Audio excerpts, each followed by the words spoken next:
આમાં અડાજણ પોલીસ સ્ટેશનમાં એક 376નો ગુનો દાખલ થયેલો છે અને પોસ્કોની કલમ પણ એમાં લાગે. એમાં 13 વર્ષની છોકરી છે, કેની કરી છોકરી છે 13 વર્ષની.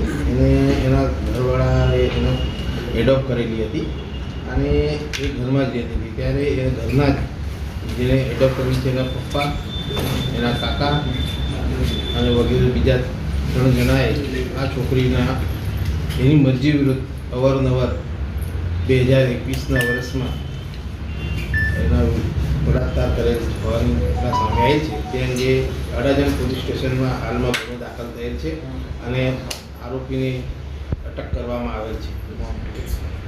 હવે એની મેડિકલ અને બીજી કાર્યવાહી ચાલુ છે. ઓકે, ફરિયાદીશ્રીએ શું ફરિયાદ કર્યું છે? ફરિયાદમાં શું જણાવ્યું છે? કઈ કઈ રીતે દુષ્કર્મ, કોણ કઈ રીતે? એટલે આ લોકો ઘરમાં જ રહેતા હતા અને છોકરી પણ ત્યાં જ રહેતી હતી. એટલે એની મરજી વિરુદ્ધ એના મકાનના ઉપરના માળે લઈ જઈ અને અવારનવાર એ છોકરીના સાથે એના મરજી વિરુદ્ધ એના હાથે સંભોગ કરેલ છે. બળાત્કાર કરવાની ઘટના સામે આવેલ છે હાલમાં અને એની તપાસ ચાલુ છે. આરોપીના નામ શું છે અને એના સંબંધ શું ધરાવે? આમાં આરોપી અત્યારે 5 આરોપીના નામ છે. એમાં વત્સલ્ય હસમુખભાઈ મહેતા, પછી નીરજ જયરામભાઈ માગુચી, પ્રજ્ઞેશ હસમુખલાલ મહેતા અને એક બાળ આરોપી છે અને 5મો છે નિકુંજ રૂપે મોન્ટુ ગામિત કરીને છે.